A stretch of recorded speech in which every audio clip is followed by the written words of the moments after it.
भागलपुर के विशेष केंद्रीय कारा में बेऊर जेल से शिफ्ट किए गए दानापुर से राजद के विधायक रीतलाल यादव की तबीयत अचानक बिगड़ गई थी। इसके बाद जेएलएनएमसीएच में वरीय डॉक्टरों की देखरेख में उनका इलाज चल रहा है। मामले में बड़ा अपडेट ये है कि रीतलाल यादव 5 दिनों से जेल के अंदर ही आमरण अनशन पर बैठे थे। इस बात की पुष्टि रीतलाल यादव का इलाज कर रहे डॉक्टर रवि आनंद ने की है। देखिएगा।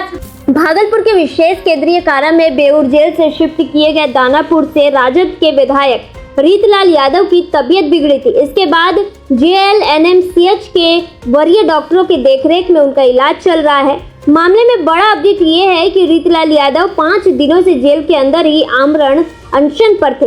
इस बात की पुष्टि रीतलाल यादव का इलाज कर रहे डॉक्टर रवि आनंद ने की है। उन्होंने बताया कि कल उन्हें लाया गया था। 5 दिनों से वह हंगर स्ट्राइक पर थे, जिसके कारण बीपी लो और शुगर डाउन हुआ था। हालांकि वह बीपी शुगर के पेशेंट नहीं हैं। फिलहाल उनके स्वास्थ्य में सुधार हुआ है।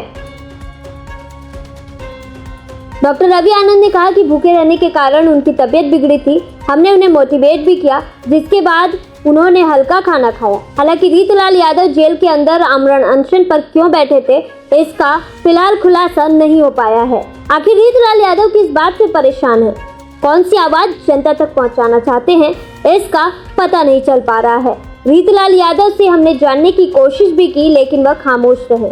कुछ भी बोलने से उन्होंने परहेज किया। जेल से एम्बुलेंस में कड़ी सुरक्षा के बीच जेएलएनएमसीएच में भर्ती कराया गया था। फिलहाल वह कैदी वार्ड में भर्ती है। अल्ट्रासाउंड और एक्सरे भी करवाया गया है।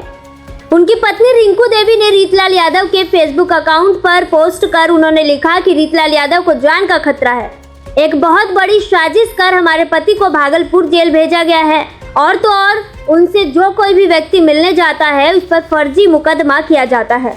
उनके जान का खतरा है। हालांकि इस बात की पुष्टि नहीं हुई है। जेल में कड़ी सुरक्षा के पीछे तृतीय खंड में रीतलाल यादव को रखा गया है। क्या स्टेटस है उनका? कल रात में भी उनको देखा गया था जब वो हमारे अस्पताल में आए थे। मुझे लगता है कुछ 8 साढ़े 8 के बीच के आसपास वो हमारे यहाँ आए थे। तो कुछ उनको तकलीफ थी कहीं पे रहते हुए घर पे, या फिर आप बोलेंगे जहाँ जेल में थे, तो वो कुछ दिन से अनशन पे थे। तो शाम में फिर वो अपना हमारे पास चक्कर और कुछ पेशाब में दिक्कत की कमी को लेके आए थे। धीरे धीरे रिक्वेस्ट करने के बाद वहाँ के जेल वालों ने भी रिक्वेस्ट करके इनको कुछ ग्लूकोज की पानियां पिलाई थी। बाकी हमारे पास आने के बाद हम लोगों ने आईवी ट्रीटमेंट से ग्लूकोज, बाकी जो उनकी रिक्वायरमेंट थी जो लगा देख दाख के हम लोगों ने चालू किया। स्थिति में रात में ही सुधार लगने के कारण हम लोगों ने उनको प्रिजनर वार्ड जो हमारे यहाँ पे है उन पे शिफ्ट कर दिया गया।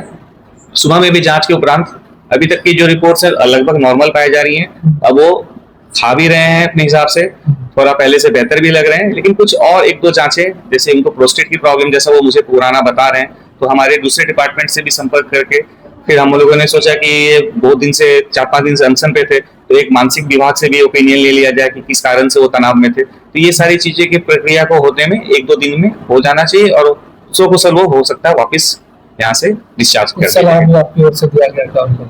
मोटिवेट किया मैंने उनको। जब वो अनशन पे गए तो मैंने उनको एक ही चीज बोला कि अनशन करने से कभी किसी की आवाज उठती नहीं है, दब जाती है। तो बेहतर है कि खा पी के आप हमेशा अनशन पे जाएं, आवाज वाली अनशन पे जाए जिसमें जोर ज्यादा हो। बाकी हमारे एचओडी सर हैं राजकमल सर, आप उनसे सलाह ले सकते हैं। एक बुलेट भी उनके शरीर में? हाँ, उन्होंने मुझे हिस्ट्री दिया है कि उनको कभी बुलेट इंजरी हुई थी, तो उसका पैलेट जो है उनके चेस्ट में है अभी भी। तो एक एक्सरे करा के बाद मैंने उसको कंफर्म किया, तो वो अभी भी है, लेकिन उससे उनको कोई तकलीफ नहीं है और ये बहुत सालों पहले की बात है। तो वो कितना है सर? अभी शुगर आपका 130-140 है और बीपी नॉर्मल है। वो बीपी ना तो बीपी के मरीज है ना शुगर के मरीज है। अनशन में जाने के कारण हम लोगों ने जो भी एक्स्ट्रा शुगर दिया, तो कभी कभी वो शूट करता है, कभी वो छोड़ते हैं तो गिर जाता है। तो इसलिए उसको मॉनिटर करते हुए हमें कुछ समय की जरूरत है अभी फिलहाल। मेरे साज प्राध्यापक जो भी हैं यहाँ पे सब इतने काबिल हैं कि वो रीतलाल यादव क्या कोई भी यादव आएगा उसको इलाज कर सकता है और वो ठीक कर सकता है, समझे? इसलिए हमको कॉन्फिडेंस है लोग पे, मेरी टीम पे, वो ठीक काम कर रहा है। ठीक है, आपको भी शिकायत का मौका नहीं मिलेगा। अभी इलाज उनका हो गया है करीब कल रात से इलाज हो गया। जैसे हुआ है उसके बाद भी देखा रवि आनंद ने सुबह में अभी तक क्या रहा है। कब तक डिस्चार्ज हो जाएगा? क्या जगह ठीक ठाक रहा तो 1-2 दिन में हम लोग कर देंगे। ठीक है, वैसे भी हम लोग कोई 1 हफ्ता से ज्यादा पेशेंट को रखने का नहीं है। क्योंकि अगर रखना ही जरूरत पड़े तो हम लोग वो क्या कहते हैं जेलर को फिर लिख के देना पड़ता है, फिर वहां से आता है परमिशन, तब ही रखता है। ठीक। Thank you.